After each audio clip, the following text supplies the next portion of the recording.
1, 2. Oh man, the water's seeping in. Oh, I got one, I got one. Holy mackerel, there it is.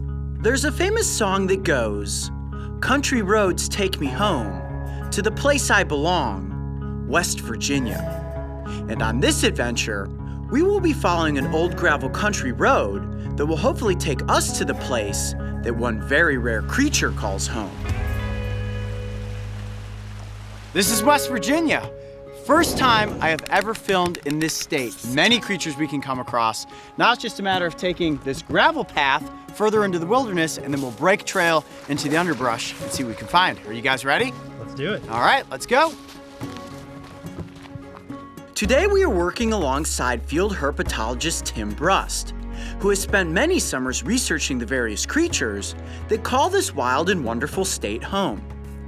And while he specializes in reptiles and amphibians, today we are after one incredibly elusive crustacean that for now, we will simply call the blue crayfish. This is cool. We have a little stream system that is moving right through the middle of the forest. This is actually a great place to look for small woodland frogs and salamanders. Look at this. Most of the time you imagine crayfish living in streams and rivers. However, the species we are searching for today is a variety of burrowing crayfish that lives underground. They can be found in areas known as seeps, which are defined as a wet place where groundwater reaches the Earth's surface from an underground aquifer. Similar to the fully aquatic crayfish species, the burrowing crayfish also hides under rocks. So it was just a matter of flipping the right one. So, Tim, this is what's considered seepage. Here, Mark, take a look at this. See all this water here, just in this low spot? Yeah. This is actually seeping out from the hillsides, right? Yep. So Tim tells me that this rock right here is a great example of something we should flip that may have a crayfish underneath. And I can see this is all real moist right here. You see all this water? It looks like we're just on leaves, but you peel the leaves back and you've got water. So there could actually be a crayfish under this rock. Oh, there's a lot of water there. Guess I just put my hand in there and see if there's anything in it. Oh, there's definitely a burrow right there. Oh, but no crayfish. All right, let's keep going. From rock to rock we searched, gently flipping each one and placing it right back in the exact same spot so that we did not alter the design of the environment. Oh, jeez. Whoa, what is that? That's a huge slimy salamander. Oh, and it is slippery. Oh, come here. Got it, got it? I got it, yes! Wow, that is an enormous slimy salamander. That's probably the biggest one I have ever seen. Now they're called slimy salamanders because they excrete a slime from their skin. It's almost like a slug. It is very, very sticky. Let me turn you like this. You gonna sit up on my fingers there? Wow, that is a giant salamander. Much bigger than the salamanders that we catch in Ohio. And look at that cool patterning. Almost looks like the spots of a spotted salamander. Now this is a lungless salamander species. They actually breathe through their skin. So I don't want to handle it for too long. And you can see I'm trying not to actually handle it, like grasp onto it, because I don't want to take moisture from its skin. But just handling it a tiny bit and my fingers are extremely sticky. Now one cool thing about salamanders is that they can actually, well, most varieties can detach their tails. It's called caudal autonomy. The same thing that lizards are capable of doing, and that helps them escape from predators, and then that tail will rejuvenate itself. Well, what a great find. It's not a blue crayfish, but still pretty cool to get this salamander up close for the cameras. All right, I'm gonna dip it in water, place it back under the rock, and we'll keep searching. Sound good? Great start. All right, here we go. Yeah, here, come here, check this out. Oh, come on. Oh, I got one. Do you? I got one. Oh. Yes, but it's not blue. It's a crayfish, but it's not blue. Yeah, let's throw it down and take a look. Oh, he's rearing up with those claws. Look at that. Oh man, every time. Yep, he's just holding on with those pinchers. Oh, the next pincher's about to pinch me too. All right, little buddy, I appreciate that. Can you call ahead to some of your cousins who are blue? That's what we're really looking for. I knew I was gonna get pinched. Oh, man, it's one cool little crustacean though. A little fossorial crayfish. All right, back under the rock with this crayfish. We're gonna continue searching. You can flip rocks for hours and come across nothing. But that's what makes it fun, because there's always going to be another rock. And all it takes is flipping the right rock to uncover a jewel of the wilderness. I'm telling you guys, you're not gonna believe how blue this little animal is until you actually see it. Actually, this rock right here, before we walk past it, looks perfect. But that's a huge rock. I think you could do it. Muscles, come on. Oh man, I don't think I can. You've been hitting the gym. I don't think I can lift that one. That's a two-hander. That's a weird beetle. Let me just even see if it's possible. Oh yeah. Oh, yeah, it's gonna be a whopper. Let's do it. That's a big rock right there. All right, here we go. I'm gonna lift it. You ready? 1, 2, 3. Oh. Oh. I got one. I got one. Holy mackerel. There it is. Whoa! That is a blue crayfish. I told you to go for that rock. Heavy rock. And it paid off with a blue crayfish. Look at that thing. Okay, I'm gonna leave this rock position just like this. Here, let's come over here. Let's back up to the trail. Wow. Yeah, this is good. This is good. Look at that. Can you believe how blue that crayfish is? Hold on. I'm gonna turn it like this and kind of hold it by its tail. There it is.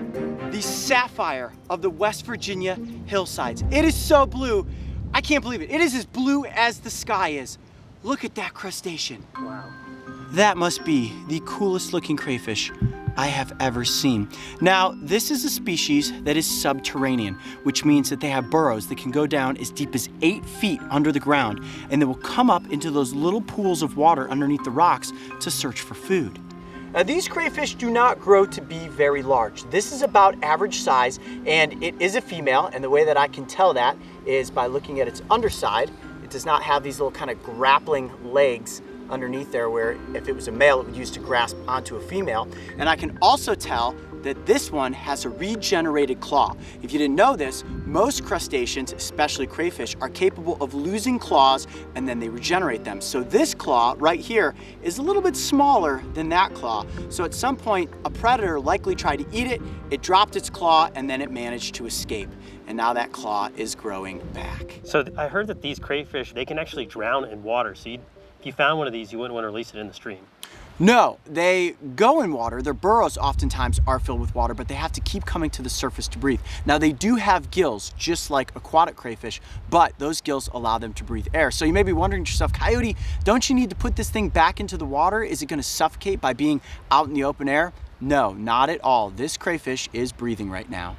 So Coyote, we actually need to get some data while we're out here, correct? That's right. It is possible that this is a new subspecies of this crayfish. Now, there are 2 recognized species, and it is possible that this one could be a third. So what we're gonna do is take some really detailed photographs and mark the GPS coordinates, and you never know, this may be a completely newly discovered crayfish. How cool would that be? That would be awesome. Do you think they'll let us name it? Ooh, maybe. And if we were able to name it, I would call it the sapphire crayfish, because in my opinion, this is a lost jewel here in the hillsides of West Virginia. Coyote Pack, what do you guys think? The sapphire crayfish? I like it.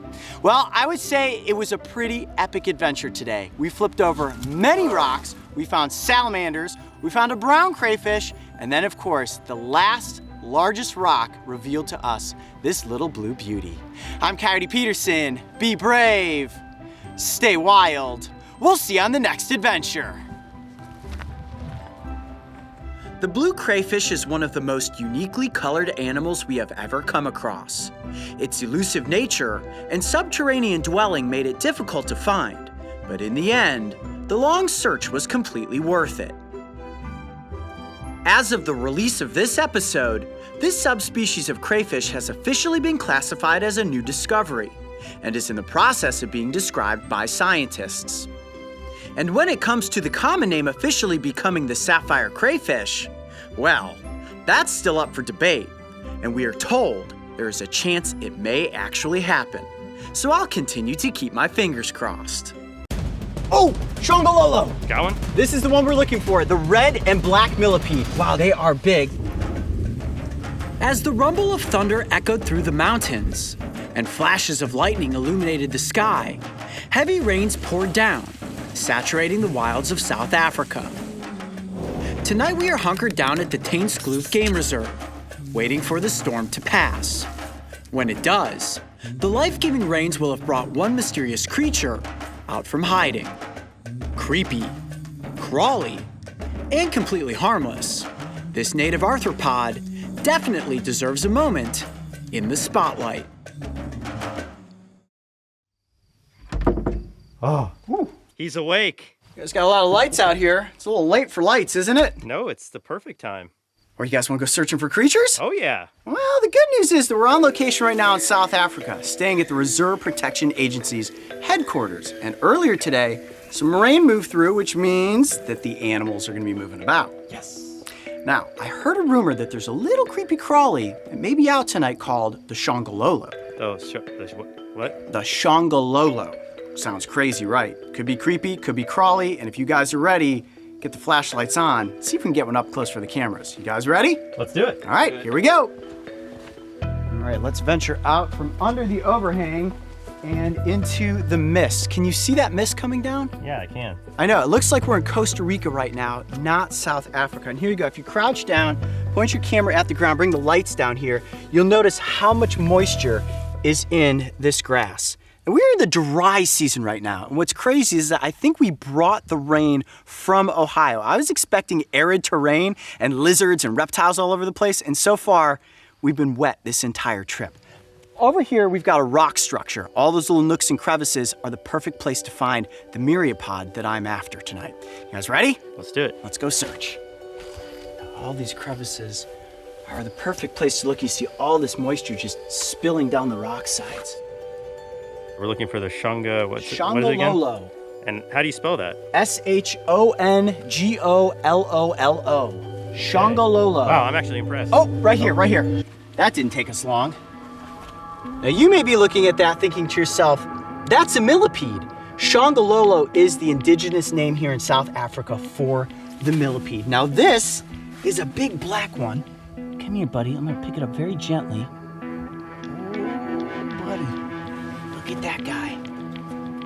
There are several different species in this area, and this is actually not the one that we are looking for. This one is just completely black in coloration. Actually, it looks a lot like the millipede that we found in Arizona. It does a bit. Now, there are 8,000 species of millipede worldwide, and the ones here in South Africa are bigger and in many instances more brightly colored. Now, I'm gonna place this one back. You may be thinking, man, that's a big millipede. Why don't we film that one? Trust me, guys, when you see the millipede that I'm after, it is much more impressive looking. All right, I'm gonna place this one back down on his rock. You ready? Yep. All right, little buddy. Let's check this plant structure as well. Good place for snakes, maybe some frogs. Oh, SHONGOLOLO! Got one? 2 of them. You got 2? This is the one we're looking for, the red and black millipede. Can you guys see it? Oh yeah, man, that's awesome. Got one here and one right down there. Wow, they're about equal size. They are big, but this is exactly the species that we were looking for. Now, I'm gonna gently take one of these off the tree. Let's take it under an overhang and get up close for the camera. Sound good? Sounds good. Yeah, we should get out of this rain. It's starting to really come down. I wanna be very gentle with this. And got it. Wow, it really is red. Oh yeah, and unlike the centipede, I don't have to worry about being bitten by this creature. Okay, let's go up here under the overhang and get it up close for the cameras. Okay, well that certainly didn't take us too long. There you have it, the red and black millipede, one of the most iconic millipede species that you can find here in South Africa. Now this one's pretty good size. They do get a bit bigger than this, but for getting one in front of the cameras, this certainly will work. Now, I'm free handling this millipede and this is completely safe. Unlike centipedes, they do not bite, so I have nothing to worry about here. Now, similar to insects and arachnids, they are arthropods, but both centipedes and millipedes are part of a superclass known as myriapods. To some species, they are considered toxic. However, to humans, if you eat one of these, you're gonna get sick, but it's not gonna kill you. Not that I can imagine you'd ever want to eat a millipede.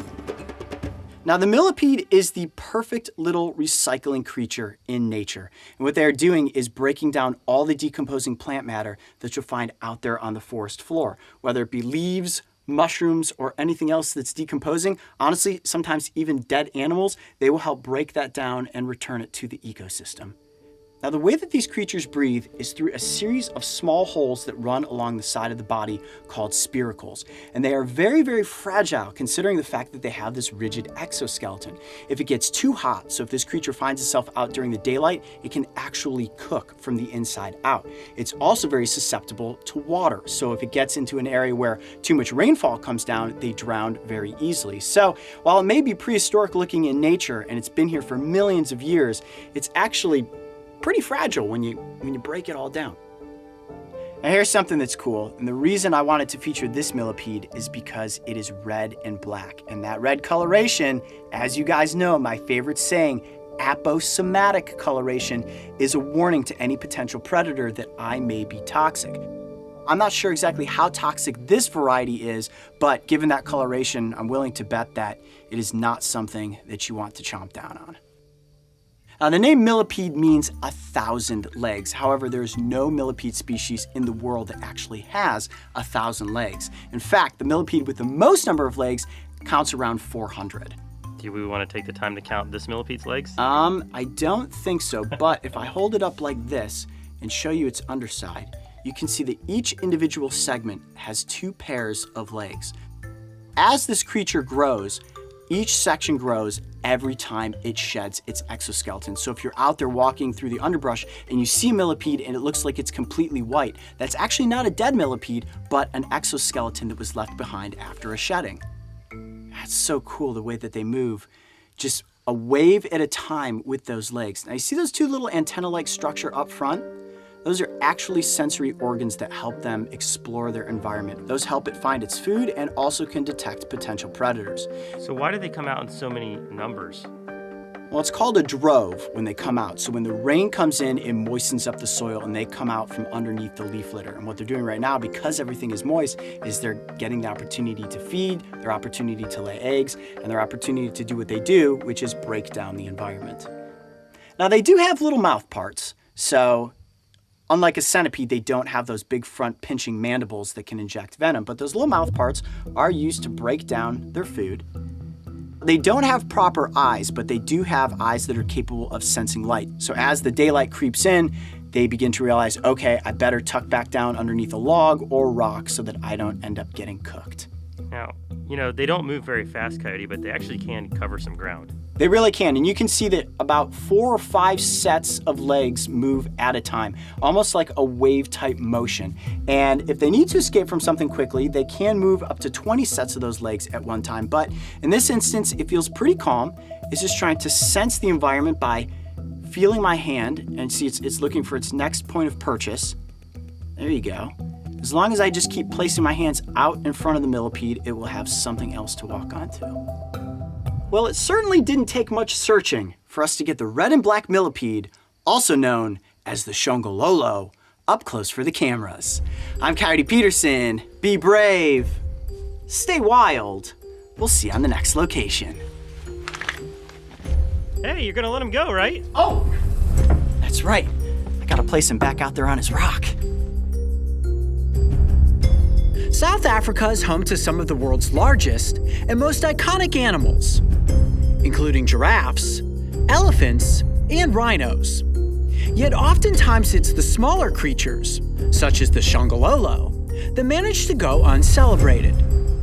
So while they are creepy looking, without question crawly, and likely to give you a scare if you just stumble upon one, these harmless and beautifully colored millipedes are certainly a sight to see. And the good news is that if you do see one, it means that the much-needed rains have likely returned to bless Africa.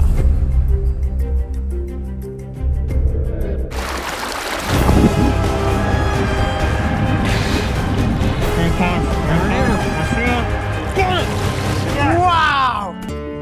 West Virginia has an endless expanse of nature and is famously known for being a wild and wonderful place to explore.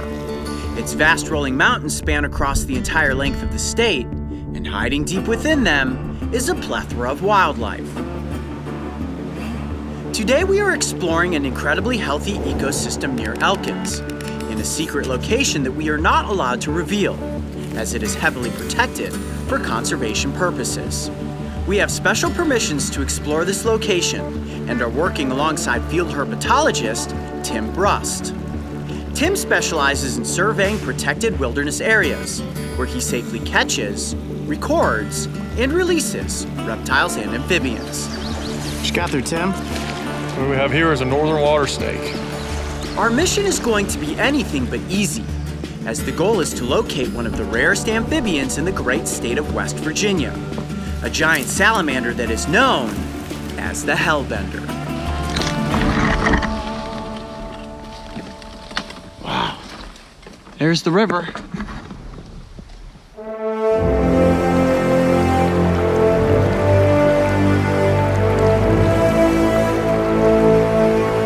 And in there is where we'll be searching for Hellbenders. It's absolutely beautiful. And right now we're scouting around for a place to build a base camp. And basically all this river that you see in the background here is fair game for Hellbenders. So in these ripples are great spots. There are a lot of huge flat rocks. So I'll be in the water with a dive mask on, feeling around for giant salamanders. This is gonna be awesome. There is no good word to describe what it takes to find and catch a Hellbender other than difficult. The fast-flowing water is incredibly cold, so much so that we're forced to wear dive suits. Dive masks will allow us to see underwater, as we literally have to scan the river basin and look into the dark crevices of rocks with the slim hope of seeing a pair of big buggy eyes looking right back at us. I am about to stick my face into the water. Hold on, I gotta get a little. Oh, yeah, that's real cold. That is real cold. Okay, there we go. All right, guys, wish me luck. Searching for a Hellbender is an incredibly delicate process, and our intention was to disturb the environment as little as possible. This means gently feeling up and under rocks as opposed to flipping them. The last thing we wanted to do was alter a potential Hellbender home, as they are very territorial and will often stay in one area for a considerable amount of time. This is unbelievably freezing to have your complete body submerged in this frigid water. I can't even feel my fingers right now. Wow, okay, I don't know how Tim's doing this.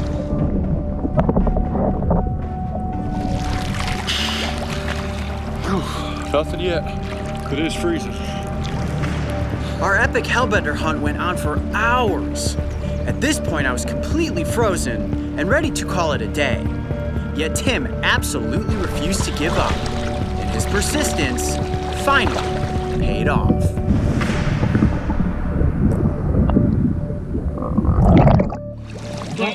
We got one? Hellbender looking right at me in the face. We got a Hellbender.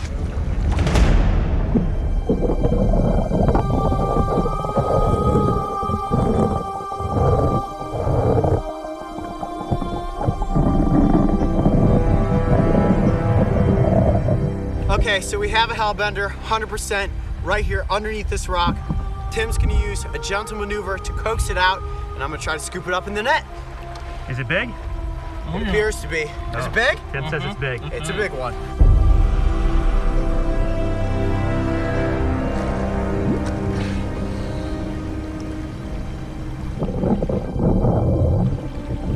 All right, the Hellbender is right near the entrance of this hole. We have a really good chance at actually catching it.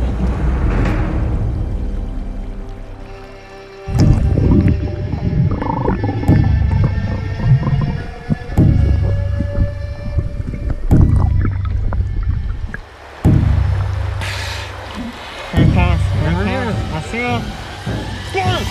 We got him! Oh man, Tim! That was amazing! The coast and the net. In all fairness, Tim did not the Hellbender. It went right underneath his legs. There it is. It is an absolute giant. Yes. Wow! That was the hardest Hellbender catch I've ever had. Wow! Oh, man. That was an amazing maneuver. He just grabbed it up from my hand. It shot out in between his legs, and he netted it. Wow, that was incredible. Look at the size of that giant salmon. That's a big one. That's a big one? That's a good one, yeah. Wow. Man, what a weird, Gorgeous. what a weird creature. Most bizarre salamander I have ever seen. Okay, we need to find ourselves a good controlled spot in decent light and get the salamander up close for the cameras. All You right. ready? Yeah, man. Yes, we got one.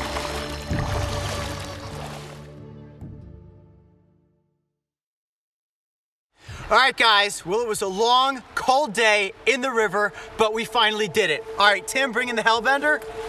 Oh, there it is. One of the most elusive creatures that you can possibly come across in the United States, and the largest salamander species that we have here in North America. Look at that. That is a hellbender. Oh, very, very slippery, very difficult to hold on to. You notice how flattened the shape of this amphibian's body is. That's what allows them to easily slide underneath the crevices in between rocks and then work their bodies against the current as they're walking on the basin of a river looking for food. Look at the head, completely flat. Have you ever seen anything like that before? Some people call it the Allegheny alligator. Some people call it the mud dog, the mud devil. My personal favorite, though, is snot otter. And it feels as if it is covered in snot. And you can see this brownish colored body, very long and slender, makes it look like an otter. Wow. But in fact, we do know this is an amphibian and not a mammal, It does feel snotty. right? That's why you can see it's so hard for me to hold on to it. One thing that I can feel that you guys can't quite see is that on the tips of their toes, they have these little grippy pads. Tim, see if you can kind of fold up a foot there and show that to the camera. See the little kind of orange fingertips there? And are those slimy or are those grippy? Those are very grippy. That helps these amphibians grab onto the slimy rocks on the basin of the river.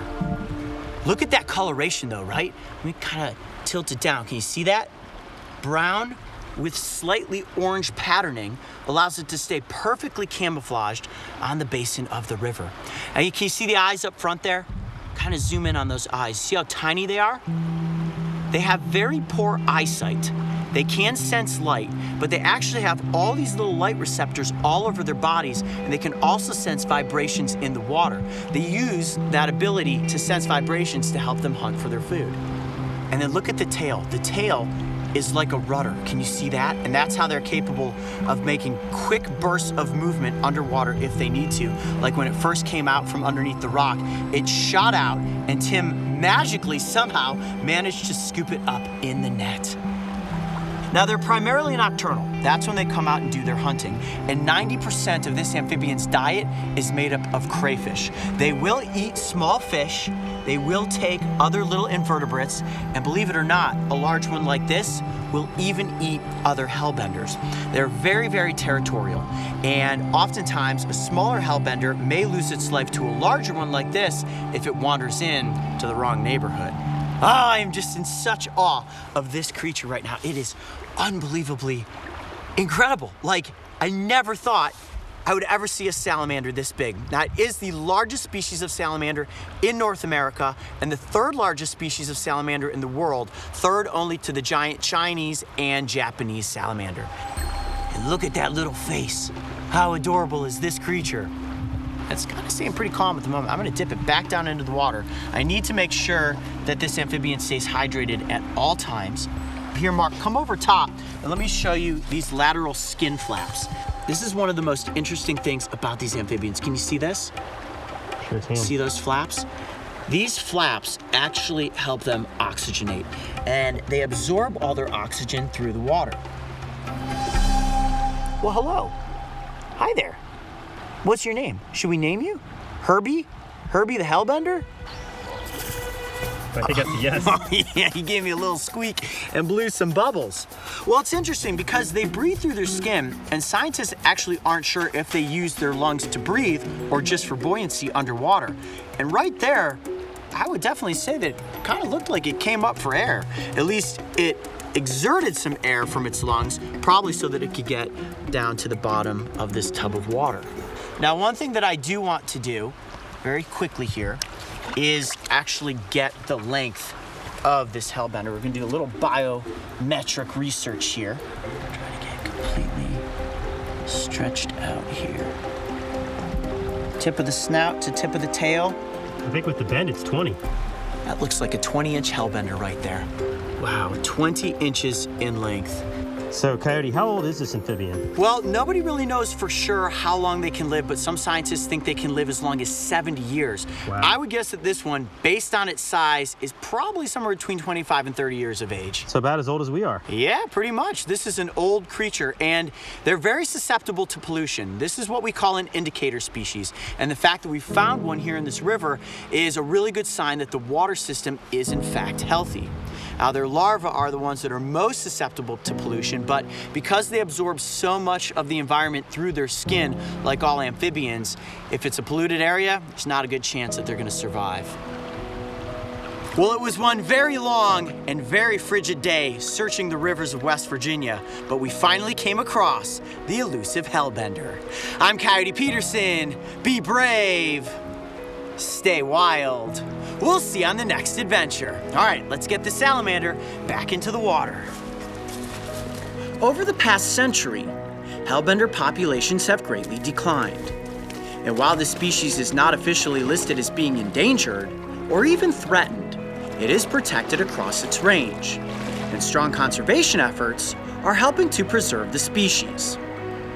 Organizations like West Liberty University, which has the largest hellbender conservation facility in West Virginia, are currently head-starting hellbenders for release into the wild, helping to ensure a hopeful future for these giant amphibians.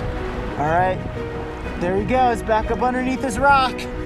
Yes, all right, well, Herbie is back in the wild. High fives, Tim, amazing job. That was one wild adventure. All right, guys, let's get out of this river and warm up. I know that I will never forget my time spent in that freezing cold river, working alongside Tim, and the moment he successfully netted that incredible creature. We got him! And as it disappeared back into its dark, watery lair, I felt a sense of overwhelming gratitude for being given the chance to get up close with the one and only hellbender. What's going on, guys? Okay, so in the saga of the blue frog, which I know many of you have seen that episode, I am back on Middle Bass Island. Now, I'm completely unprepared, no camera team, no nothing, but I came out and just for the heck of it decided to see if I could find the blue frog. I did not find the one that you guys saw on the previous trip, but I found this frog, which also looks like it may be some sort of genetic abnormality.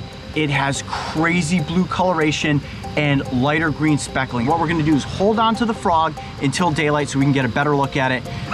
This is awesome.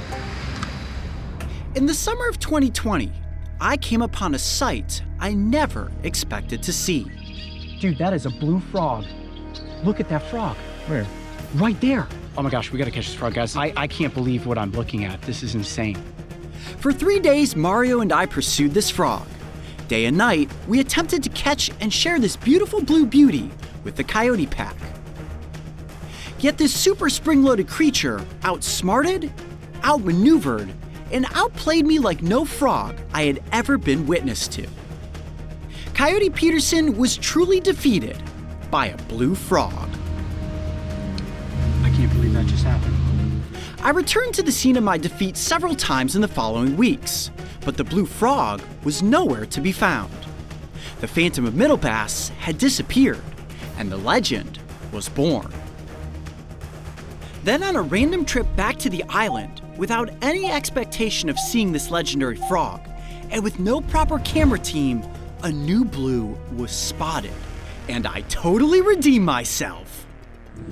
Okay guys, so here's what's happened. Last night, I was out investigating the same swamp where I had seen a bullfrog once before, a blue bullfrog. You may remember an episode from a few weeks ago called Blue Frog Must See It to Believe It. Well, I didn't anticipate seeing that frog again considering I had scouted one other time. I was back last night and lo and behold, I found a different blue frog. No, this is not the same blue frog that evaded capture last time. This is another example of a frog that has gone through a color mutation.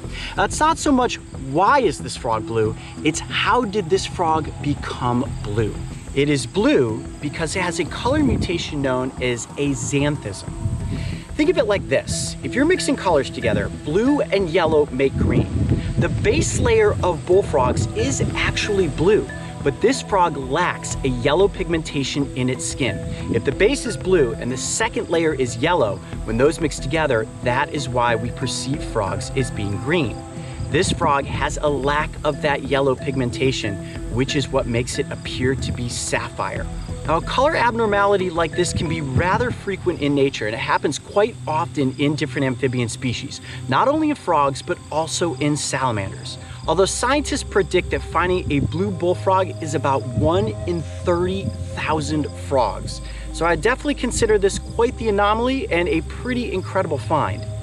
The reason that I'm guessing that there is genetic mutation happening here on Middle Bass Island is because this is a very isolated population of bullfrogs.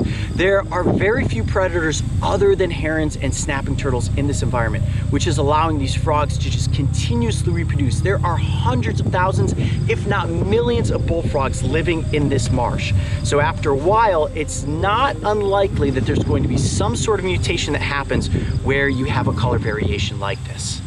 I think we all remember the sapphire crayfish, and I think it would be rather fitting to call this the sapphire bullfrog. But just so we're clear, this is not a new species. It is a true bullfrog, it just has a color mutation. The more this frog is out in the sun, warming itself up for the day, the brighter that blue color is going to get.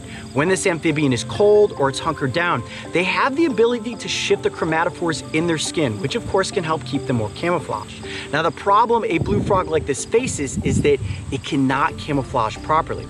I'm actually really pleased to see that the frog has grown to this size to begin with. A lot of animals that do not have the proper coloration for their environment end up being easily predated upon by other predators. The way that I caught this frog, which actually happened off camera, is I did shine it with a flashlight, but it wasn't in the water, it was actually up on land. I used the long extendable net, got the net over top of the frog, and was able to quickly pounce on top of it and get it scooped up. What I want to do now is give you guys an up-close comparison between the blue bullfrog and a normal green bullfrog. Now, these are the exact same species, about the same size, but you'll notice how different looking the blue mutation is from the green one. Let's start with the eyes. The eyes of the green bullfrog are bright amber in coloration surrounding that black pupil, but the blue bullfrog's eyes are almost completely black and brown. That again has to do with the lack of yellow pigmentation in this frog's body. When it comes to camouflage, there's no question about it. The green frog is going to blend in much better within a swamp or marsh environment with lily pads and duckweed. The blue bullfrog, especially when you turn it sideways like this, you can see is so much more likely to stand out amongst a green environment. My theory on that, as to why I was unable to catch the blue bullfrog last time, is that they're more agile and more in tune with any movements within the environment. The second they feel the water shifting or a difference between light and shadows, they immediately think, oh no, I'm no longer hidden, something's getting close, it may eat me, I better spring off into action and find myself a better hiding spot. I wonder if they're talking, saying to themselves, what are we doing right now? Are we being filmed? Were we abducted by aliens? Are we about to be famous on YouTube? Without question, this blue bullfrog is probably going to be the most famous frog we have ever filmed. Well, it's taken me several trips back to Middle Bass Island, but I was finally able to find and successfully catch the one and only blue bullfrog. I'm Coyote Peterson. Be brave. Stay wild. We'll see you on the next adventure. All right, time to get these two hoppers back off into the swamp. A quick search of the internet will reveal that several blue frogs have shown up in 2020, including specimens cited in Texas, Indiana, Louisiana, Iowa, and of course, Ohio. Some say these frogs are 1 in a million, which is probably pretty accurate considering the number of tadpoles that hatch out and grow into frogs every season. Yet while it is rarely witnessed due to the elusive nature of most amphibians, azanathism is relatively widespread in salamander and frog populations that have a limited gene pool, like frogs isolated to an island. For me, the summer of 2020 will always carry with it the memory of the blue frog. And if you ever get the chance to visit Middle Bass Island and find yourself walking along the marsh, who knows, maybe you too will be lucky enough to catch a glimpse of the sapphire bullfrog.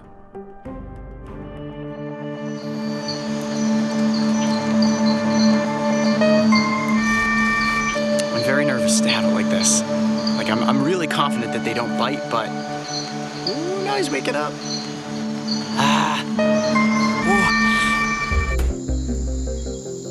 For most people, the idea of being deep in the Costa Rican rainforest in the dark sounds like a literal nightmare, especially given the snakes, spiders, and other creatures that crawl in the night. However, for the brave wilderness team, there is no greater place to be when it comes to making episodes of Breaking Trail.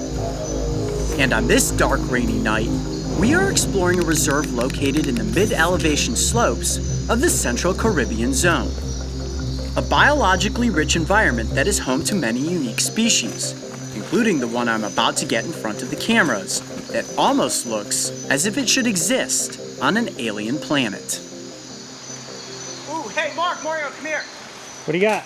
I'm searching up in this tree stump, and look what I found. Definitely something worth getting on camera. Whoa. Right there, let you bring in the lights. I'm gonna pull my flashlight away. That is awesome. You know what that is? It's some kind of millipede. Yes, it is a millipede.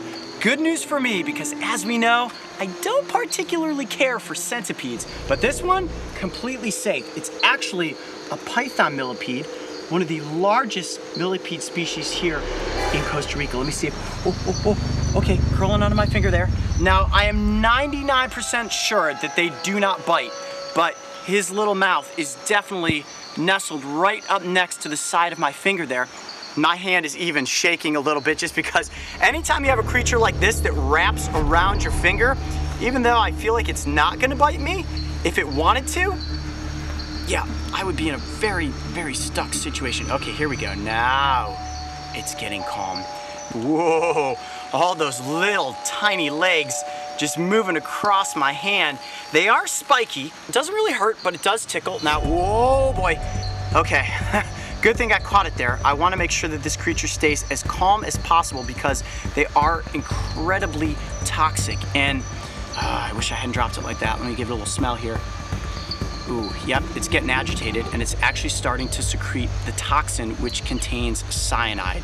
Yep, you heard me right, cyanide. Now, if I were to eat this little creature... Hold on. Cyanide, like the lethal kind of poison. Like lethal cyanide. Not likely lethal to me, although I would never take the chance of actually eating this millipede. But if another predator tried to consume this creature, it would get very sick and could even potentially die. Now, there are some species of mammals and some birds that have built up a resilience to that toxin, but for the most part, you see how slow this creature moves? It's not afraid of anything because it knows how toxic it truly is.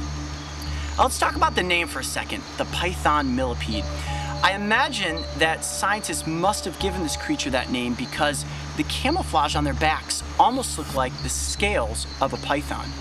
It kind of has a face that looks like a caterpillar, and I don't actually see any, like a centipede has fangs. This has no fangs, just a little mouth part, and it eats a lot of mosses and little plant matter that's out here in the environment. They actually do a great thing for the ecosystem by breaking down all of the decomposing plant matter that goes right back into the rainforest.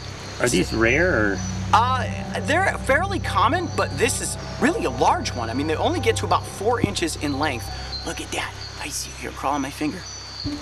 This is definitely the biggest one that I have seen since we've been here in Costa Rica. Now look at all the segmentation of its body. All these individual little plates are like armor, and the exoskeleton of this creature is calcified, making it extremely rigid. I'm gonna just take a little risk here and kind of push on it. Wow, it is incredibly solid. Now, I imagine even if you were to accidentally step on this creature as you were moving through the rainforest, nothing would even crunch it. And when they do curl up into a ball, each one of these little sections curls in. Let me see if I can get them to do that. There you go. Ooh, perfect. Look at that. Just like a snail shell.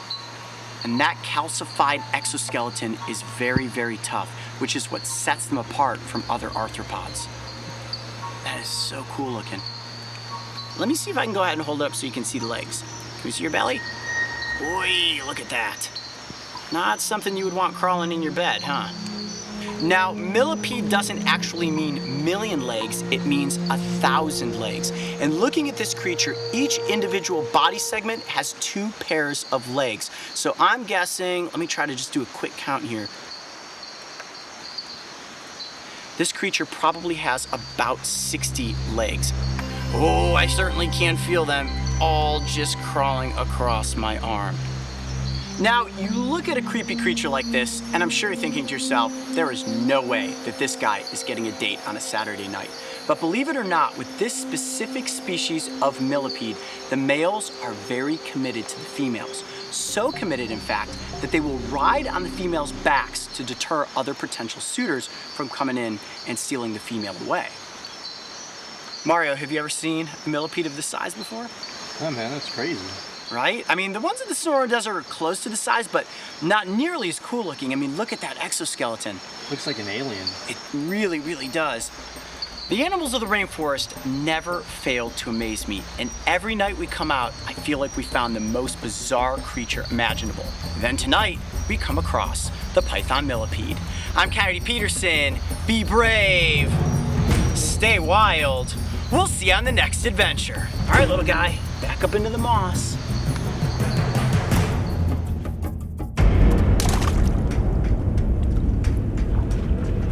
Sea cucumber again. Oh my gosh. Guys. What? Oh, look at that. What is that? That's a gumboot. The cold blue water of the Salish Sea is unlike anything I have ever seen. It's an intricate maze of waterways scattered with various island chains, and beneath the surface, a kingdom of animals that are seldom encountered. I'm gonna touch it. You ready? However, if you find yourself along its incredible stretch of shoreline, or even better, on the edge of one of its many islands, you stand the chance of coming across intertidal marine animals. Today, the crew and I will be venturing by way of boat to the uninhabited Doe Island. A satellite landmass adjacent Orcas Island, it can be explored from its northernmost point to its southernmost point in under 30 minutes. While there are very few animals living within the interior, at low tide the shoreline is peppered with bizarre sea creatures. So it was only a matter of looking in the right places to find some that we could get in front of the cameras. All right. It is just us and the island. Wow. It's a really cool feeling to come onto a spot that is completely uninhabited, free of humans. Anything is possible. What we're really after today is the marine life that's hiding in and amongst these rocks. Now it is low tide. As you can see, all this kelp, algae, and seagrass is going to be extremely slippery. So watch your ankles, guys. This is not the kind of place that you want to twist one and end up hobbling across this terrain. So let's go up this direction and hopefully come across some cool animals. All right, well, here's something we didn't expect. We got through all this dense underbrush, and right in the middle of the island is a trail. Should make traversing it to the other side much simpler. All right, guys, look at this. The tide is all the way back from here. That is perfect tide pooling area. I see some pockets right there filled with eelgrass. See some kelp down in there. This is gonna be perfect for finding marine creatures. All right, let's go. That's a big piece of driftwood. Whoa, this pocket's full of little snails. Look at all those little guys. Oh, look at this. What you got? I don't know if you can zoom in there. Look at that little crevice. Can you see back here? Oh, I got it. Yeah, I see something there. What is that? That's called a sea lemon. Now, I can see it's got its little sensory organs out. And see that little frilly cluster in the back there? Right there? Those receptors help them sense chemicals in the environment. And that's how these creatures move about and study their environment. All right, I'm gonna get it now. You ready? Yep, go for it. Okay, real slowly here. You're gonna be very gummy. Oh, come here, buddy. All right, yep, tucked all in. There it is. That's a sea lemon, also known as a droid, and it has very warty skin. Sometimes you can find these and they're real bright yellow. That's why they're called sea lemons. And they also have these very distinct little black specklings all over their backs. Does it smell like a lemon? Good question. Nope, it smells like a slug. And they are related to slugs and mollusks. And if I turn it up like this, you see the underside there? There's its foot. Pretty cool, huh? Very lemony looking. Yeah, it's like a big gummy lemon. Look at that, just like the warty sea cat that we found in Costa Rica, it just kind of turns into a glob when you hold it in your hands. All right, you guys ready to put this sea lemon back under the log? Let's do it. Okay, but before we do, I got a quick tongue twister for you. Ready? All right. Not all lemons are sea lemons, but all sea lemons live in the sea. Try saying that 10 times fast. Not all lemons are sea lemons. Yep, yeah, do it. Yeah, not easy, is it? All right, here we go. Bye, little guy. Right there. Give it a second to grab on. Okay. The sea lemon may not be the most difficult animal to catch. However, finding one is said to be good luck, as they are an indicator species and signal a very healthy ecosystem. This gave me a strong sense of confidence because if the environment is free of pollutants, that means more creatures to find. What? Nothing? I thought that one's gonna yield something amazing. All right, look at this one. This is kind of neat to note. Look at how all of the seaweed has completely matted down and dried up in the sunlight. So underneath this is where an animal would potentially find refuge from the sun once the tide has gone out. Okay. Come on, lucky rock. Whoa! Whoa! Jeez! Look at this. It is a huge prickleback. Wow, that is the biggest one I've ever seen. And this, let me look at its face. I believe this is a rock prickleback, and I can tell that based on the distinct stripe marking right there on the front of its head. Look at that, it's huge. Now, you look at this creature, you're probably thinking to yourself, Coyote, that's an eel, that's not a fish. As a matter of fact, it is a fish. It's not a true eel at all, despite the fact that it really looks like one. Now, it's impossible for me to completely keep this thing still. There we go, settle down right there. Now zoom in there on the head of this animal, Mark. Okay. You see those distinct stripes? I do. That's how I was able to identify it as a rock prickleback.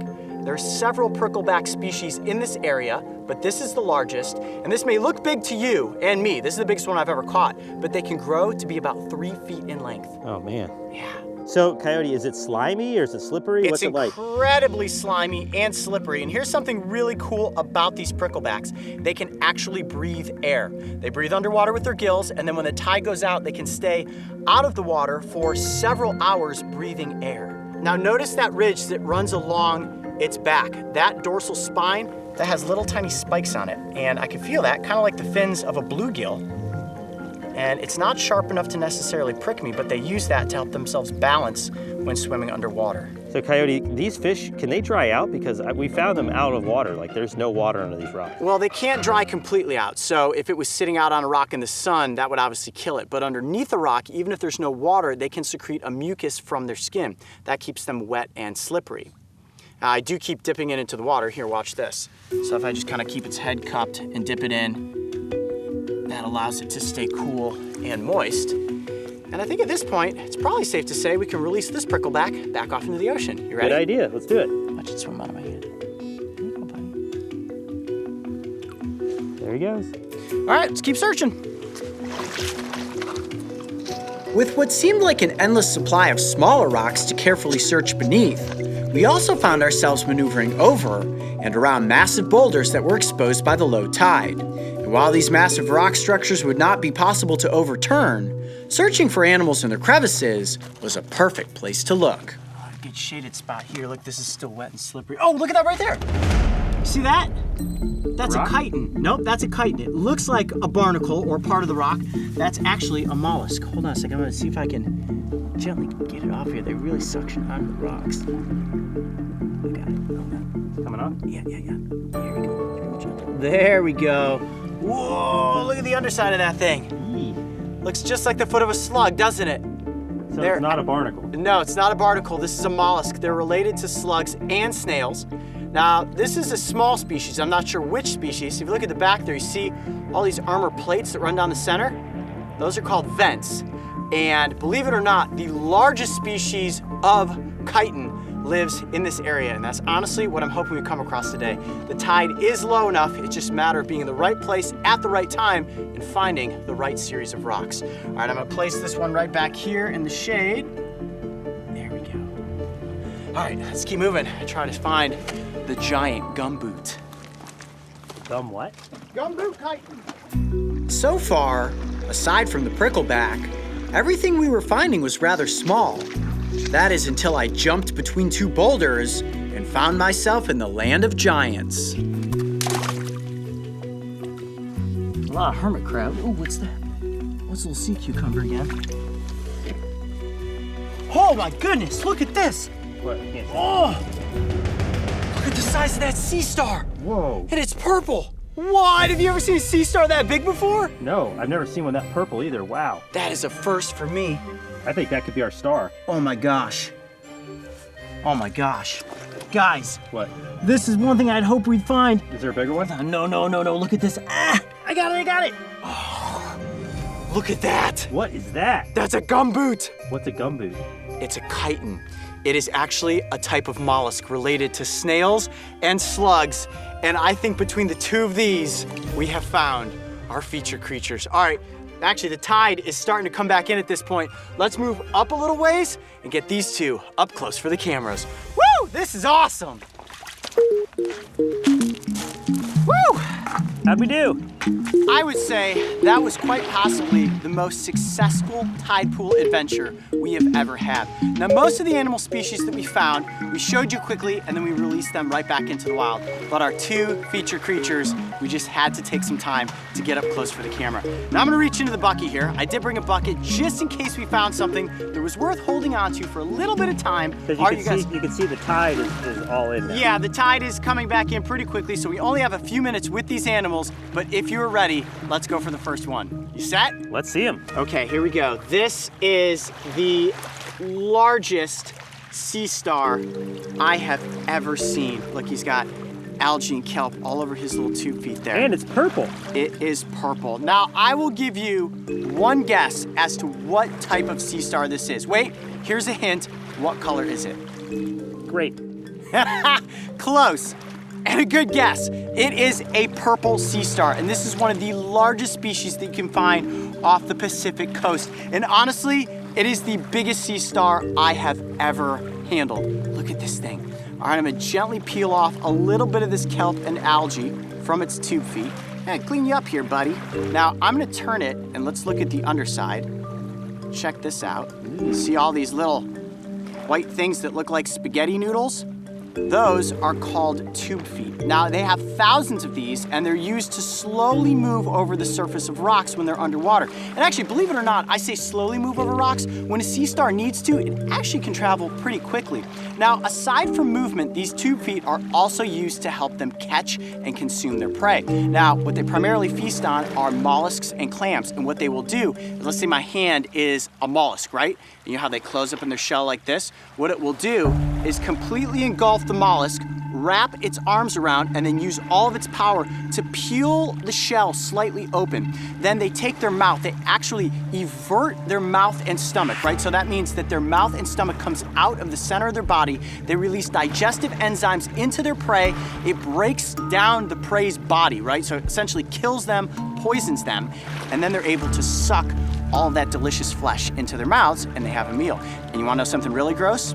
After they've consumed their food, they actually poop it right back out of that same hole. Ugh. Mouth and butt right in the same spot. How crazy is that? That's disgusting. Totally disgusting, but what an interesting tide pool creature. And without question, the largest sea star I have ever seen. Now, I know in past episodes of Beyond the Tide, we've shown you guys the little bat stars and a couple of smaller species, but this thing is about as big as my face.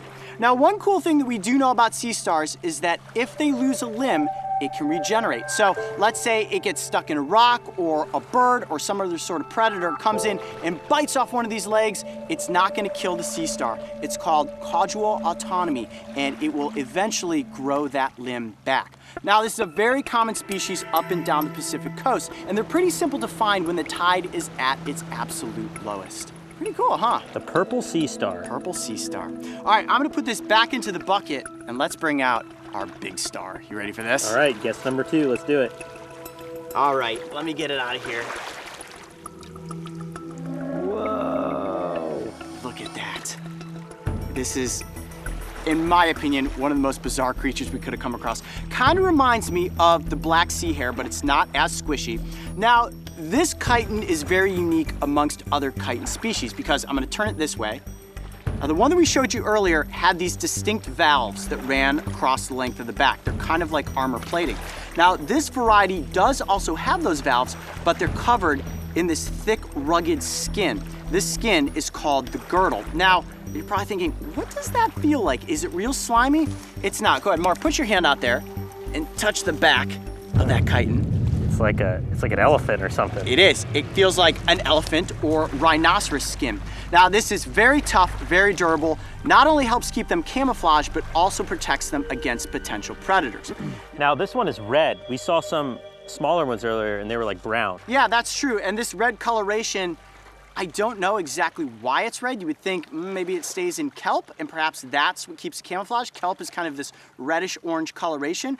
They do feed on primarily algae, so I don't know. That tough skin, though, definitely is going to defend it against any potential predators. So what part am I looking at? Is there a head? Is there? Oh yeah, let's look at the anatomy of the gumboot. It's very strong, so I can only kind of hold it open there. Now, just like a slug, they have a foot.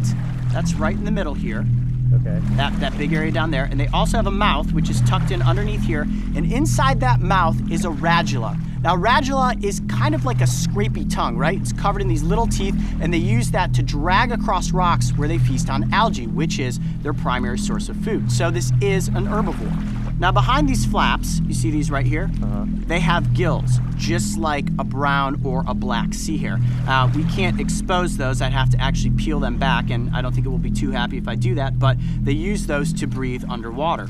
Now, most chiton species are capable of really suctioning onto rocks. This species, though, actually is not able to hold on very tightly, so oftentimes rough waves will peel them from the rocks, and you'll see them washed up on shore like this, just facing upright, and unfortunately, they aren't able to flip over, and they bake in the sun and die.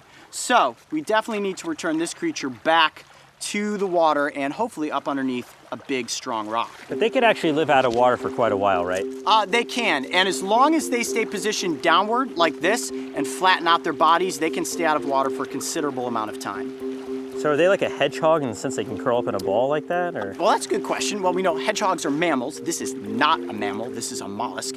And they can curl up to about there, right? It's not gonna curl completely into a ball, but what it's doing right now is protecting its foot, its mouth, and its gills, which are right behind these flaps here. And I guess these must be parapodia, just like a black sea hare has very soft, kind of flexible parapodia. These are very dense, very tough muscles right there. So it basically can curl up into like a Pac-Man shape. Yeah, pretty much. You look at it from the side there, that's like a giant Pac-Man. Also kind of looks like an alien creature that would maybe suction onto your face, but it's not gonna do that. Good news for me. They also do not bite, so I have nothing to worry about. They are not venomous, they are not poisonous. This is a completely safe species to handle if you happen to find one in the tide pool. So Coyote, how rare is a gumboot? That's a good question. I have never come across a gumboot before, and I've come across many chiton species. The only time you'll find these giants is when the tide has receded out to its lowest interval. That allowed us today to get up underneath some big rocks, and that's where I found this guy and got up close for the cameras. Definitely one of the coolest creatures that we have featured on Beyond the Tide. Now, this is the largest chiton species in the world, and they can grow to be 14 inches in length and weigh as much as 4.5 pounds. How about that for a giant?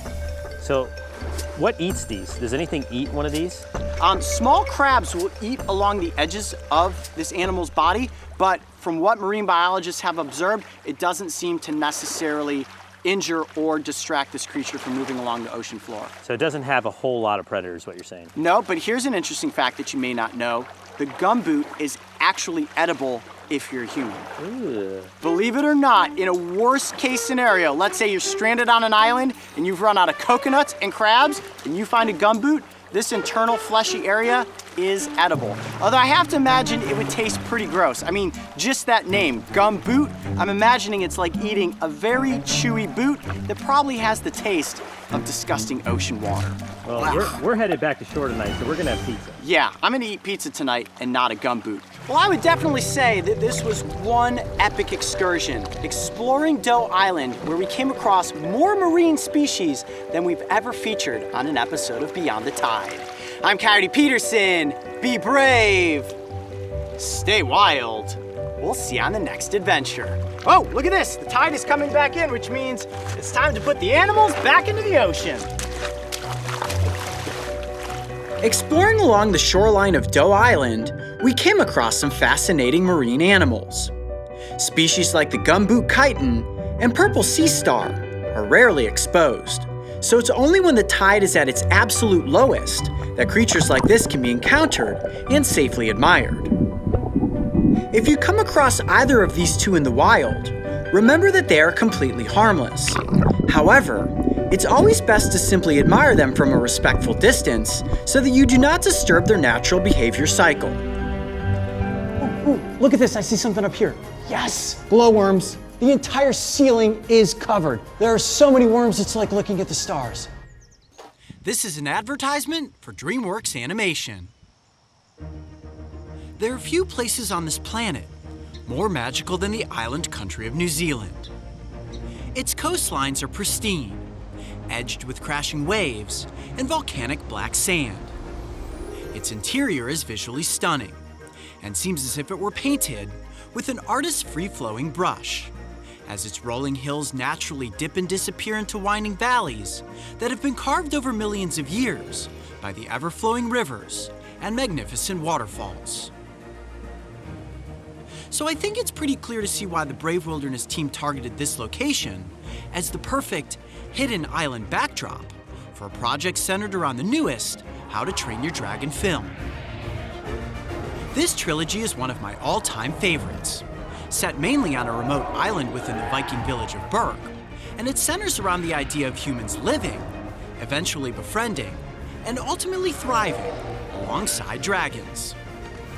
And while it's fair to admit that we did choose New Zealand based on its visual and thematic similarities to Berg, it's actually the home of real-life dragons. See that?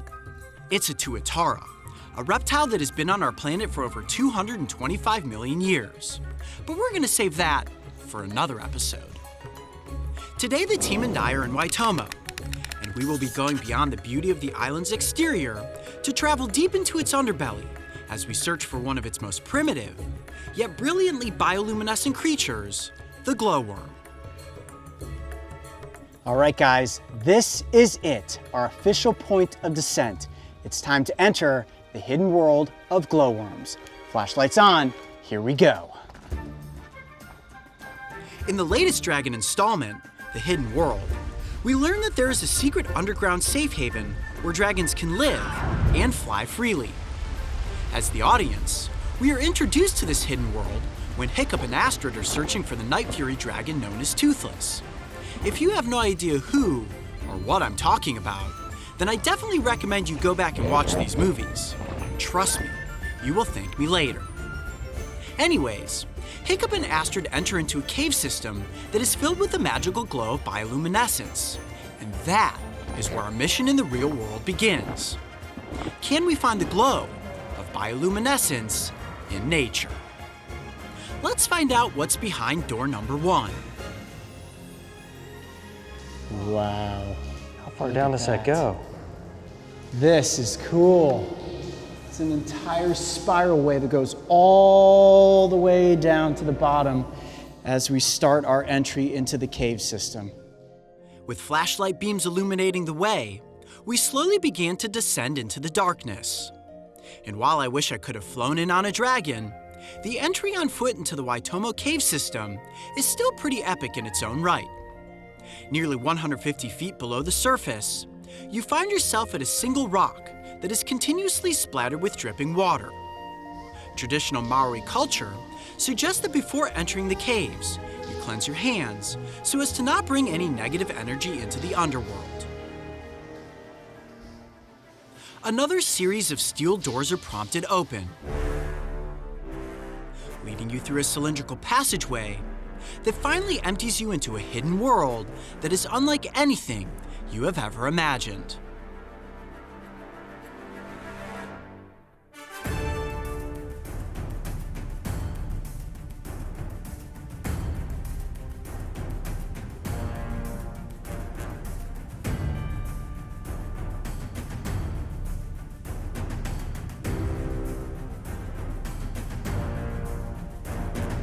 As we slowly navigated the tunnels, our light beams brought to life an endless maze of dragon-looking structures.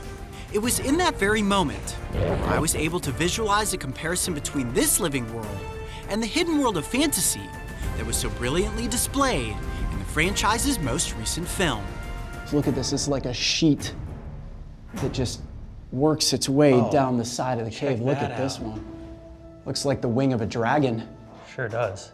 You have to wonder, did the filmmakers get inspiration from images like this within the caves? That looks just like the wing of a dragon, and in the case of a hidden world, it would be the Light Fury that has a wing just like that. White, a little bit of cream colored, and it doesn't bioluminesce, but it still looks pretty cool. At this point, it was impossible to tell how far beneath the Earth's surface we had traveled. It felt like miles. In our minds, it was light years. But in actuality, it was at the most a few hundred yards. The sheer expansiveness of the caverns was absolutely humbling. The natural designs of the mineral formations were mathematically impossible to comprehend, especially when your brain tried to process the idea that each and every shape took hundreds, if not thousands, of years to form. Truth be told, it was difficult to do anything other than marvel at the magnitude of it all. We really were traveling through a hidden world. Trusting our instincts, we traveled deeper into the unknown, until finally, we saw a faint glimmer upon the cavern's ceiling. This was it. We had reached the realm of glowworms. Ooh, look at this, I see something up here. Turn the lights down a little bit. Hang on, I'll turn my lights off. Here, let me flip to infrared, hang on. Yes, glowworms. Glowworms, they're everywhere, look at this. The entire ceiling is covered. There are so many worms, it's like looking at the stars. Okay, let's do this because we have some worms right in front of us here that are just the little tiny dots. But we're gonna have to go back to normal lights to actually see what the worm itself looks like. All right, I'm back. Okay, so there it is. That is a glowworm. You see all these little spindly things hanging down? Those are actually little mucus webs, like fishing lines that they use to catch their prey. And just behind the webbing, that slimy looking little creature is the glowworm. Okay, so the first thing we probably should note about glowworms is they're not actually worms at all. They're actually the larva of a fungus gnat. Okay, this is a very unique creature with a very unique life cycle. And what you're looking at here is the second phase of its life. They start as eggs, they turn into worms, then they form into a pupa, eventually hatch and turn into a gnat. So, like I said, in a sense, it's not really a worm at all. They're actually closer to, I guess you'd compare it to like a maggot, something that starts out in a worm type form and then turns into something with wings. But they have a very limited life cycle, only about a year in time between egg and turning into a fly. That is just such a bizarre looking little creature. And what's so unique about this is the fact that it bioluminesces, right? So it's only a very small part of the worm that actually glows. You may be asking yourself, well, what is bioluminescence? The bioluminescence is actually a chemical reaction that is happening within the worm's body. Specialized enzymes and molecules mix with oxygen, creating energy that cause the worms to glow. Now that glow specifically is helping to draw in the worm's prey. Any small insects that are flying around in this ecosystem are drawn to that light, they get stuck in the sticky webs, and then the worm reels them in and has its meal. Now when it comes to creatures that we could get up close for the cameras that bioluminesce, there are thousands of species deep beneath the ocean waves, but these glowworms are one of the few terrestrial species that we could actually get this close to. Now under the bright lights like this, these worms just kind of look like sticky boogers, but I know what you want to really see is that bioluminescent glow. Now to capture that, we need complete darkness. We're going to use some special techniques with our cameras to capture that. So let's turn down the lights, set that up, and see what sort of epic shots we can get. Let's do it. Capturing the true splendor of glowworms is much more difficult and time-consuming than one might think, and the process to get the following shots would take us multiple cameras, and in total, nearly 36 hours of recording time. But we managed to pull off some pretty cool shots. So without further ado, here's our most epic glowworm moments.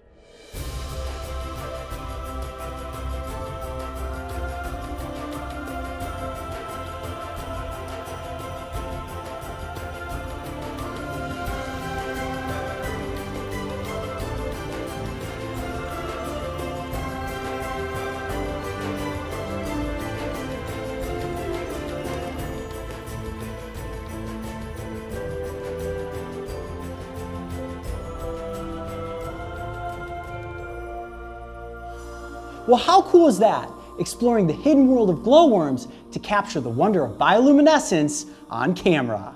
I'm Coyote Peterson. Be brave, stay wild. We'll see you on the next adventure. For over a century, the Waitomo caves and the bizarre glowing worms have been capturing the awe and amazement of adventure seekers. When it comes to hidden worlds, this elaborate system of ancient underground caverns is a place unlike anything the Brave Wilderness team and I have ever explored. And while the lore of dragons may only truly exist in the movies, it certainly wasn't hard to imagine being perched upon the back of a winged beast, zipping and zagging through this underground world of wonder. If you love dragons and adventure, make sure to check out How to Train Your Dragon: The Hidden World. Look for it on Blu-ray, DVD, and digital. And don't forget to check out the bonus features, including a couple hosted by yours truly, where we go on an exciting journey behind the scenes to learn how the filmmakers used real-world animals to inspire and bring to life the fantasy world of dragons. Show. Check out what Mark found. Show. Get out of here! We found You were kidding me! The Costa Rican rainforest is considered to be one of the most biologically diverse ecosystems on the planet. Home to literally thousands of species, the crew and I have been fortunate enough to encounter some of its most iconic animals, from the striking red-eye leaf frog to the adorable ocelot. Now she has found the microphone. No. When exploring in Central America, one of our favorite places to visit is the Costa Rican Amphibian Research Reserve, which is famous for having some incredibly rare and almost never seen creatures. Mark, come here! What is it? Hurry up! What do you got? You are not gonna believe this. Oh my gosh. And while I have been present for nearly all of these initial finds, every once in a while, Mark and Mario stumble upon an animal without me. And on this rainy evening, they just so happen to encounter what may be considered the rarest animal we have ever found in the rainforest. Mario! Max, Yeah. please, before. Come look what I found. What? What'd you get? I've got a giant ornithoptera, the What? rare one, Oh man. right here on this rock. This is the one that's on the wall in the cabin. Yeah, that totally is. What do we do? Coyote's not even here. What do? We just film it? Well, certainly we have to film it. I've got a container in my backpack. We could contain it, take it back to the lodge, have Coyote check it out, and we get some great B-roll shots. We have to, right? Yeah. We have to. Oh, yeah. We'll bring it back. Yeah, we'll bring it right back after, and that'll be awesome. Dude. Great find, dude. Wow. Okay, so. Oh my goodness. Oh my goodness. Let's be gentle. Careful. Be careful. You know those things can spray stuff. Ooh. Feels very velvety. Hold on, I gotta touch it. Let me see. Oh, it's so cool. All right, Yeah? let's go. I'm so excited. All right, let's do it. I can hardly stand still. Let's go. Secured. Yes! Woo! Coyote! Guys find anything cool to photograph? Yeah, maybe. Maybe. Show. Check out what Mark found. Show. Get out of here! We found You were kidding me! We found it on the rock, like 4 paces where we found the brown one. Yeah. Get out of here! I cannot believe that. Go inside and get the picture. Show everybody. Oh Yeah. my gosh! I cannot believe you guys found the Holy Grail! Oh my goodness, guys! They found it. Good. You know, I knew it. that's what we were looking for. That reaction. Get out of town! We've been just like jumping for joy the whole way home. Look at it. Yep, there it is. So we brought it back. What we want to do is we want to build a little film set. Ooh, that's a great idea. Oh, you know what we should do? Like a planet Earth type shoot where we set it up on a little table. I've got the little table up here. We'll get some moss, get some logs, set it up, and do a presentation. Absolutely. This will kind of be like the mole cricket episode, only with a much rarer animal. Yeah. Oh my gosh, I can't believe you found it! Honeycomb, bro! This is insane! So wait, who found it? You found it? Yeah, I mean, we were just filming beautiful. Yeah. Woo! This is crazy! Not a bad gig, Coyote, when you can do your job and wear sandals. I do. I got my sandals on. I don't even have my snake boots. I mean, I was working on the Orca script and just kind of lounging. I saw the rain start to come down. I was like, man, these guys better hurry back before those cameras get soaked. Let me see if I can get it to just stay totally calm on my hand. Whoa, you are looking at the velvet worm. Quite possibly the rarest creature you can come across in the Costa Rican rainforest. This creature's ancestors date back 500 million years to the Cambrian period. That is before the time of the dinosaurs. Now, this was one of the first terrestrial creatures to ever walk this planet. And even to this day, they are strictly terrestrial, which means that they stay on land. Now let's talk about where this animal gets its name from, the velvet worm. Believe it or not, this creature feels just like velvet. Now, it does not have any hard outer exoskeleton like an arthropod, but in fact has a very soft, squishy body, almost feels like a gummy worm. But if you pet it very gently, go ahead, Mark, put your hand out there, tell everybody at home, feels just like velvet. Oh, wow. Yeah, like a crushed velvet suit. So soft. That is so cool. Here's something really cool. They are actually capable of shedding the outer layer of skin around once a month, just like a snake. And when they do shed that, they basically walk out of the skin, similar to the way a snake slithers out of its skin, and then they're even softer and more brilliantly bright. Oh, it's so cool. Let's take a look at the anatomy of this animal. Now, it looks like a mix between a caterpillar, a worm, and a slug. But Onychophoran is actually its own phylum, right? And there are close to 200 of them worldwide. However, scientists don't even know how many truly exist because they are very rarely seen. This is a nocturnal creature, and the fact that, Mark, you and Mario just stumbled upon it tonight is why they're so hard to find, because oftentimes they're out on rainy nights when most people aren't out venturing around. Now, despite the fact that this creature is actually kind of cute, believe it or not, it is a voracious predator. And the way that they hunt is they slowly move through the rainforest floor, foraging amongst leaves and dead logs, and they'll use those two front sensory organs to kind of tap on their prey. And as soon as they sense something to eat, this is crazy. They have two glands on the side of their face that shoot out a sticky slime. It's like Spider-Man's webbing, right? And it is so incredibly strong that it can immediately pin the prey down. It actually shoots out in two streams, and those streams will cross, creating a net. So let's say it's a small beetle. It will go shoot out those two streams, tangle up the beetle, and then slowly walk up on top of it. And they have a little mouth up front. I don't know if you'll be able to see that or not, but inside that mouth is a single tooth that is like a razor blade. They insert that tooth into their victim, and then they leak in saliva. That saliva is similar to the saliva of a giant water bug, and it slowly breaks down the insides of their prey, and they drink it up just like a milkshake. Are you afraid of being bit right now? No, its tooth is much too small to potentially bite me, and they're not aggressive in any way whatsoever. It's not like a centipede or a water bug. This is something that is completely safe to handle. However, it's incredibly fragile. So as you can see, I'm trying to be just as careful as possible. I also don't want it to shoot me with that sticky slime because it's just like glue. Now, is it toxic, the slime? Does it like poison you, or what does it do? As far as I know, everything I've read, no. The slime is completely harmless. So if it does get slime on me, I'm gonna be absolutely fine. Now, each one of those little stub feet has two little hooked claws. They almost look like cat's claws, and they use those to hold on to rigid surfaces when they're moving over, like, let's say, a log or a dry branch. However, if they're walking on something moist and soft, like moss, those claws retract in, and they have these little tiny soft pads on the ends of their feet. I can actually feel it gripping onto my hand, and it doesn't hurt at all, but it feels really interesting because those legs on each side move in unison with one another. And just like a worm, and remember, this is not related to a worm, but like a worm, it has a very soft body, and it's the expanding and contraction of the muscles inside of its body that allow it to get longer if it needs to. So like, let's say it's moving through some crevices in a log, it can stretch its body out and get itself completely out of a sticky situation. Oh, hi there, buddy. I see you. And look at the strength of its body. It can completely extend itself out just like we've seen millipedes do in the past, searching for the next move to make. And there it goes, right up on my fingers. Wow. Lucky night in the rainforest. Man, that thing is so cool.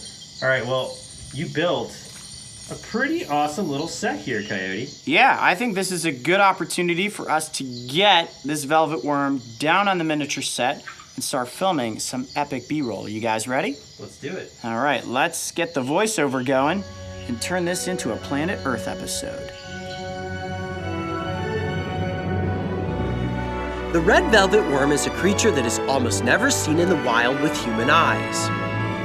Their elusive nature and nocturnal lifestyle, combined with their tendency to exist in only remote areas of the rainforest, make encountering them nearly impossible. To our knowledge, we are one of the only teams to have ever captured video footage of this animal, so having this opportunity was truly a once-in-a-lifetime. This lucky moment will now be held near the top of our greatest memories we as animal enthusiasts will forever carry with us. And we are incredibly proud that we have now been able to share this encounter with each and every one of you.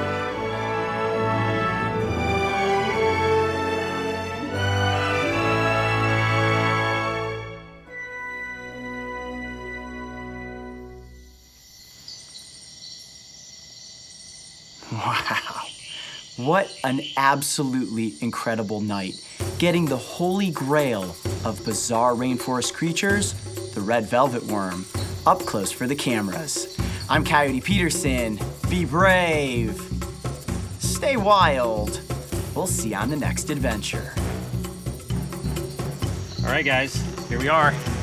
Back at the rock where we found this amazing rainforest creature, the ornithoptera. By far the coolest animal I've ever found. The Coyote was pretty impressed. And jealous. Maybe a little jealous. But man, we had a great night. All right, buddy. Right back where we found you, just like we promised. Right here, we got one. Got one? Yeah, look at this. All right, Dr. Okada, move in for the catch. A thick cloud of lore has hung for centuries over the densely forested mountains of Japan. Stories that spoke of creatures living and lurking within the shadows of the trees and deep beneath its flowing rivers. Yet, as is often the case with lore and its tendency to be passed from storyteller to storyteller, the truth behind the tale is often skewed and quite frequently misunderstood. The Tottori Prefecture proudly hails as being one of the most remote stretches of wilderness in all of Japan. Breathtaking is the beauty that defines this wild place, and we are honored to step foot on these sacred grounds. Today, the brave wilderness team and I will be breaking trail for an adventure unlike any we have embarked upon before, as we join the world's leading authority in Japanese giant salamander research and conservation, Dr. Sumio Okada, also known as Okada Sensei. For over 2 decades, Okada Sensei has been tirelessly working to protect these fragile amphibians, whose breeding grounds are under the constant threat of habitat degradation due to the building of dams and embankment protection walls. The Japanese giant salamander is the second largest amphibian in the world and is considered a living fossil, as their biology has barely changed in millions of years. This, along with their cryptic nature, has shrouded them in a cloak of mystery, and you will soon understand why they have been revered as river dragons. Wow, you can feel the energy in the air within this forest. It is ancient, and the animals that live here, these Japanese giant salamanders, are about as prehistoric as it gets. I'll tell you what, guys, the salamanders are out there. So as we get closer to sunset, we're gonna gear up and head out at night. As you know, these amphibians are nocturnal, so our best chance of coming across them will be under the cover of darkness. Finding river dragons is not impossible under the light of day. Yet it's their nocturnal feeding habits that make them much more likely to emerge from their dens at night. All right, guys, well, this is the spot. Dr. Okada says this is where we're getting into the river. We're gonna head upstream and hopefully find some giant salamanders. All right, lead the way. With Okada Sensei leading us forward, the glow of our flashlight beams cut through the darkness, and the search for salamanders was underway. In nearly every episode featured on the Brave Wilderness channel, I have been the one who is expected to safely catch our target species. Yet with the giant salamander, that will not be the case. Due to their vulnerable status and cultural importance to the Japanese people, these amphibians are considered a special national monument by the Japanese government. Strict laws and licensing means only Okada-sensei and other licensed researchers are able to catch and handle giant salamanders in the wild.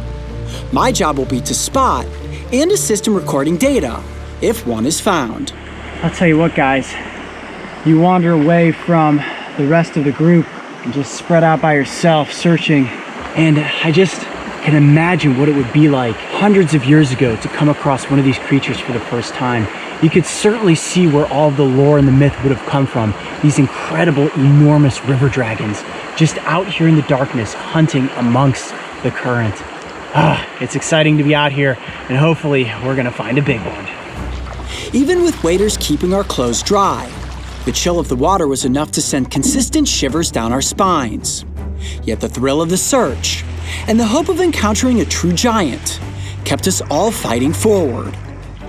Then suddenly, as if manifested from silt and shadow, there in the ripple of broken fragments of light, the silhouette of a dragon materialized. Wait, something right here. Right here, we got one. Got one? Yeah, look at this. Wow, okay. Look at that, perfect ambush behavior right there. Just waiting down current with its head pointed in towards the middle of the river. Now, if a fish or a crab comes by, it's capable of just gulping it straight down into its gullet. Now, if I can take just a minute before we catch it, what I want to do is actually just slink down in the water here with the GoPro on a little light. Let's go ahead and drop those lights down lower. Is that okay for your camera? Yeah, that'd be fine. Okay, let's try that. And I want to see if I can get some shots of it just naturally right there in its environment. Oh, this is great. All right, it's just holding its ground right now. It definitely can sense that we are here. And I'm able to get right up close to it.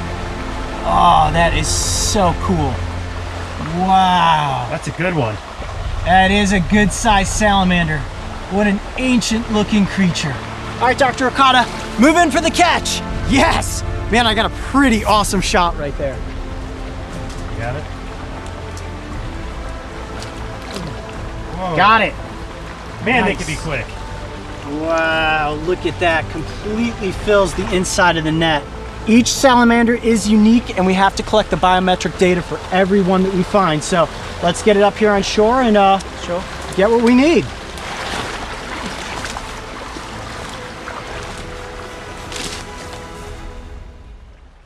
All right, guys, now before we collect the biometric data of the salamander, what I want to do, because this one is so big, is place it inside of this container so we can take an up-close look at its really cool features. Now, this will allow you guys to get a better look and, of course, us the opportunity to admire it. All right, let's go ahead and get the salamander in there. Oh, this is gonna be cool. You guys got good shots? Yep. Here we go. Wow. The Japanese giant salamander. Have you ever seen an amphibian of that size? It's so big, it almost doesn't fit in the container. Now, notice the shape of this salamander's head. It's wedge-shaped, it's big, it's flat. That allows them to cut through the current and certainly wedge themselves underneath rocks where, of course, they build their dens. And what's very distinct about this salamander as compared to the hellbender is look at all these fleshy little nodules on the head. We didn't see that with the hellbender. And I'm guessing, and Dr. Okada, correct me if I'm wrong, those are sensory organs, right? To help them feel around in their environment, sense chemicals, because as you can see, they have very small eyes, very poor eyesight. So they primarily rely on their chemical receptors to help them navigate their environment. Now, as you move your way down the length of the amphibian's body, you'll notice these flaps of skin, right? It looks very wrinkly. Those flaps are actually capable of helping them exchange gases within the water. Basically, this is a way for them to breathe when they're completely submerged. As we know, a lot of amphibians absorb their environment or absorb oxygen in through their skin, and the Japanese giant salamander is a perfect example of an amphibian that uses its skin to breathe.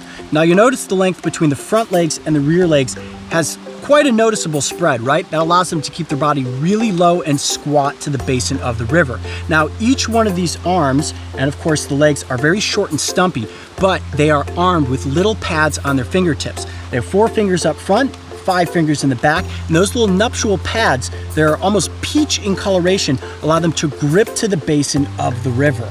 Dr. Okada, can we take a look at the salamander's toes? Let's show those little nuptial pads, maybe on the back foot here. If you can just sort of lean that foot up for Mario's camera there. See if we can look at those pads. You guys see that? Go ahead and zoom in there. Now you'll notice that the feet are not really webbed like a frog, right? There's a little bit of webbing, it looks like, at just where the toes connect to the foot, but those pads are really what they rely on to help them move through the environment. They can pretty much lock in place no matter how powerful the current. I noticed that there's like a little divot, a couple divots in the tail. Is that where it's maybe something tried to eat it or bite it? Yeah, bitten. Or something hit the stone. Okay, so maybe a potential predator bit at this. Of course, males will also fight with each other to protect breeding territories, or of course, as we know, the male Japanese giant salamander is oftentimes considered the den master. They look after the eggs and after the larvae. So, of course, this salamander would be defending its young if something tried to come in and consume the babies. Now, what's really cool is that when we walked up on this salamander, it was in the process of hunting. And to me, that's one of the most impressive features of this creature, is the fact that it will lay in wait in an ambush position, and then they have that enormous mouth. Their jaws spread all the way far back so they can just gulp something up straight out of the water, whether it's a crayfish or a crab, a frog, or sometimes they will even eat other salamanders. So in a sense, this amphibian can be cannibalistic. If it's a smaller Japanese giant salamander, it stands the chance of becoming a meal. All right, well, I would say at this point, we're probably ready to collect the biometric data. So what we're gonna do now is we're gonna bring in the measuring tube here, and Dr. Okada is going to pick the salamander up. We're gonna put it in there and collect this important research. The same protocol is followed for each and every salamander. As the length is carefully recorded, the weight is accurately checked, and the slippery amphibian is scanned to determine whether or not it was previously tagged. This gentle giant was already in the record books, so its biometrics will be updated, and the good news is that it appears healthy and happy. Further confirmation that this remote population, for now, is continuing to thrive. Well, we have collected all the necessary biometric data, and it is time to release the salamander back into the wild. Dr. Okada, thank you so much for leading this expedition tonight. How awesome was this, guys? Heading into the backcountry of Japan to get up close with the one and only Japanese giant salamander. I'm Coyote Peterson. Be brave. Stay wild. We'll see you on the next adventure. All right, back down to the river. For millions of years, these mysterious creatures lived and thrived within these ancient waters. The legends of countless stories, and the keepers of the river's spirit. Yet in less than a century, the realm of river dragons has nearly been wiped out. The future of the Japanese giant salamander is unknown, and sadly the probability of it becoming extinct is a very real threat due to the negative effects of human activity. If the nesting sites of these beautiful amphibians continue to be destroyed, with the building of dams and embankment protection walls, their fate is all but written in the concrete that is yet to be poured. For Okada-sensei, the fight to educate the public and protect the giants and their habitats that do still remain is never-ending. Yet hope shines brightly as the work he so passionately enjoys is already being passed down and honored by his son with open arms and smiles of excitement.